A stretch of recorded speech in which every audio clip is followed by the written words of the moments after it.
Di sini saya sudah membuat tabel database. Silakan teman-teman lihat. Tabel pertama adalah kategori instansi, terdiri dari 2 kolom, keterangan dan kode. Keterangan instansi ini adalah saya ilustrasikan yayasan, sekolah 1, sekolah 2, sekolah 3. Kodenya menggunakan 1 digit. Sumber dana adalah tabel yang kedua, ada 2 kolom, berisi sumber dana dari internal, bantuan pemerintah, dan juga simpatisan. Kodenya berisi 2 digit. Kategori grup aset terdiri dari 3 kolom. Di sini ada keterangan, kode, dan umur ekonomis. Kodenya berisi 2 digit, dan umur ekonomis ini saya menggunakan umur ekonomis umum. Tapi jika kebijakan ada berbeda di manajemen, silakan disesuaikan dengan kebijakan manajemen yang ada di lingkungan tempat kalian bekerja. Selanjutnya adalah kategori ruang. Di sini ada 2 kolom juga. Di sini ada keterangan dan juga kode. Kodenya terdiri dari 4 digit. Dan yang terakhir adalah kategori grup barang, terdiri dari 2 kolom, yang kodenya ini terdiri dari 5 digit. Masing-masing tabel ini akan berfungsi untuk menentukan kode inventaris tersebut. Oke. Setelah database ini dibuat,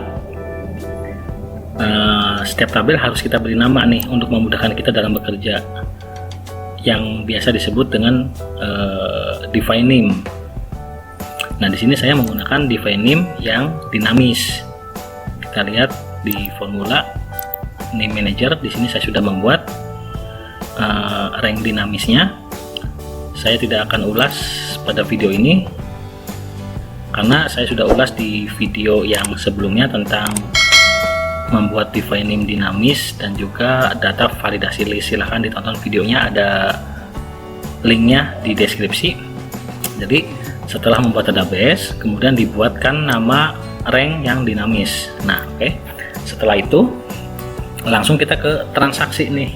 Kita ke transaksi. Nah, untuk kolom transaksinya di sini ada tabel yang cukup panjang.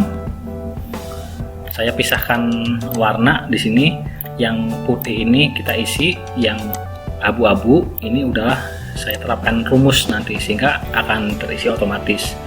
Langsung aja kita ilustrasikan. Di sini nomor 1, misalkan tanggal perolehan adalah tanggal 1 bulan 1 tahun 2015. Misalkan nama barangnya PC Samsung i3 harddisk 350. Nah, di sini grup barang kita tinggal isi, udah ada drop down-nya, udah ada listnya. Nah, untuk PC Samsung ini kita grup barang adalah komputer. Dari mana data ini? Dari data base. Nah, dari sini nih isinya tuh komputer. Kita sudah membuatkan list. Bagaimana cara membuat listnya? Ini menggunakan data validasi, data validasi. Di sini list. Silakan lihat di video saya karena saya udah ulas juga ini bersamaan dengan membuat rank dinamis. Kita nggak bahas seperti itu di sini. Kita langsung ke fokus kepada report untuk data inventaris aset yang disertai dengan nilai penjutaan. Oke, lanjut. Grup instansi kita isi. Misalkan saya isi sekolah 1. Grup aset saya isi dengan di sini adalah peralatan dan perlengkapan kantor elektronik karena barangnya adalah PC. Dan ruang misalkan ada di ruang guru tempat menyimpan barang tersebut. Sumber dana ini saya isi misalkan sumber dana internal, yaitu uang dari internal, bukan bantuan dari pemerintah maupun bantuan dari pihak lain gitu. Nah, kuantiti kita isi manual saja, misalkan 2. Harga perolehannya misalkan adalah 6 juta. Oke, berarti harga satuannya sama dengan 6 juta dibagi 2. Oke. Nah, untuk umur ekonomis itu kita bisa menggunakan fungsi VLOOKUP. Lookup value-nya dari grup aset, kemudian kita pilih array aset dengan kolom indeks 3 false.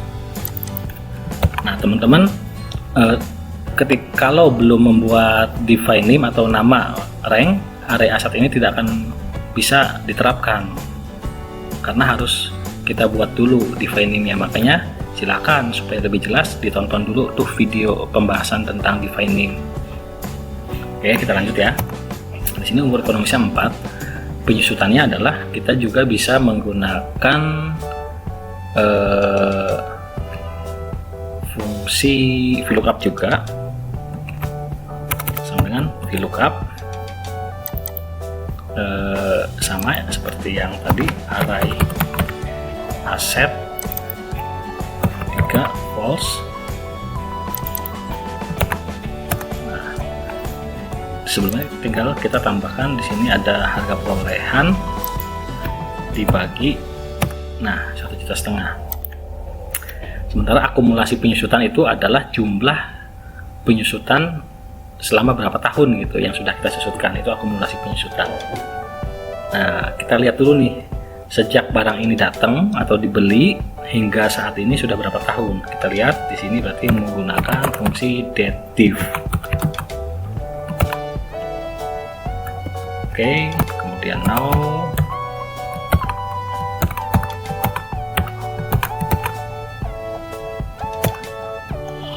Nah, di sini ternyata barang tersebut sudah 5 tahun. Oh ya, barangkali teman-teman belum tahu fungsi dative, silahkan juga tonton tuh video saya yang mengulas tentang dative. Nah, lanjut ya. Di sini berarti akumulasi penyusutannya udah 5 tahun.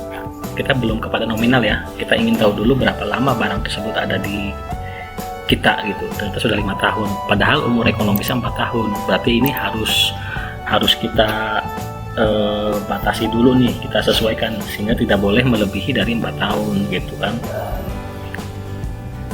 Caranya bagaimana? Nanti kita modifikasi rumusnya. Kita perbaiki dulu semuanya. Berarti di sini kalau udah 5 tahun berarti harusnya sudah tidak memiliki umur ekonomis. Berarti di sini kita harus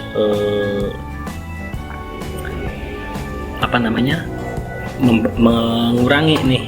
Mengurangi gimana? Menguranginya berarti dikurangin dative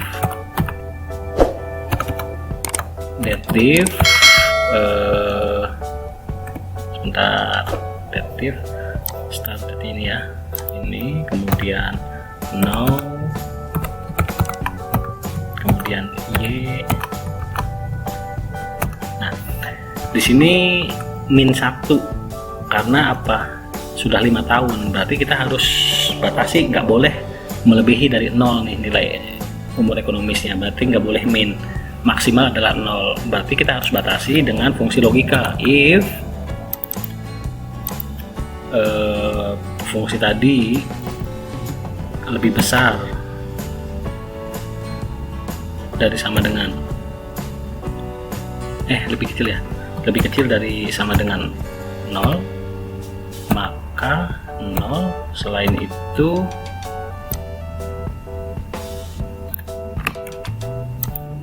oke.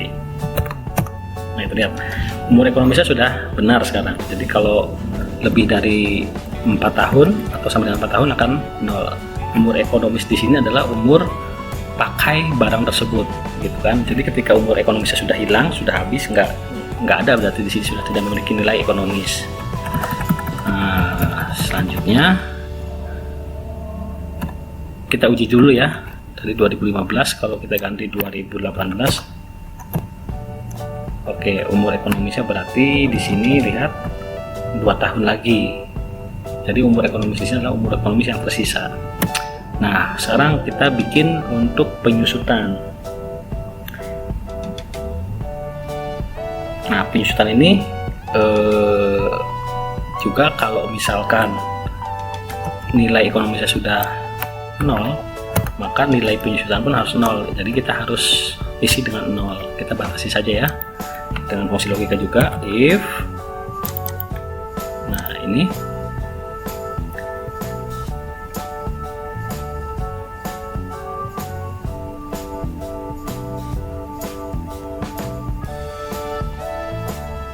nilai penyusutan berarti if apa ya, if umur ekonomis, nah, sama dengan 0, maka 0, maka seperti ini. Oke. Nah, nilai penyusutan 0. Sekarang kita lihat kalau misalkan saya uji dengan tahun 2018, kita lihat. Oke, muncul ya. Penyusutannya muncul. Itu adalah penyusutan per tahun. Oke, kita kembalikan dulu ke 2015. Nah, sekarang kita membuat akumulasi penyusutan. Sekarang kita sudah tahu akumulasi penyusutan adalah 5 tahun. Berarti ini salah ya. Harusnya maksimal itu adalah 4 tahun. Berarti apa ya? Berarti kita modifikasi dulu fungsi akumulasi penyusutannya. Kita sudah punya rumus deductive. Kita kalikan saja, dikali 100% dibagi VLOOKUP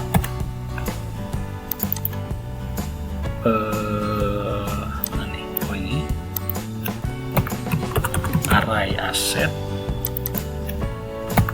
3 rows. Kita lihat dulu.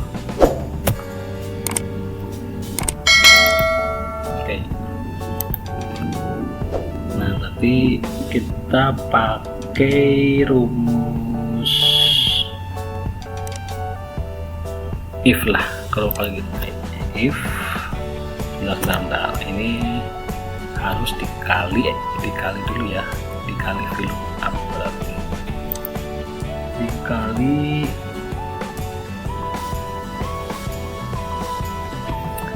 sebentar. Oh ya, di sini ya, kita kali dulu, dikali VLOOKUP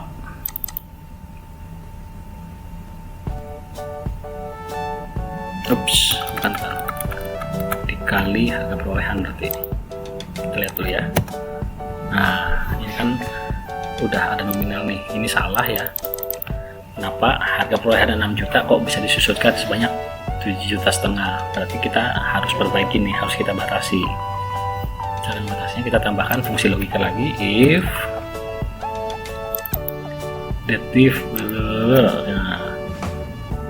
lebih besar dari harga perolehan, maka harga perolehan selain itu berarti fungsi yang ini.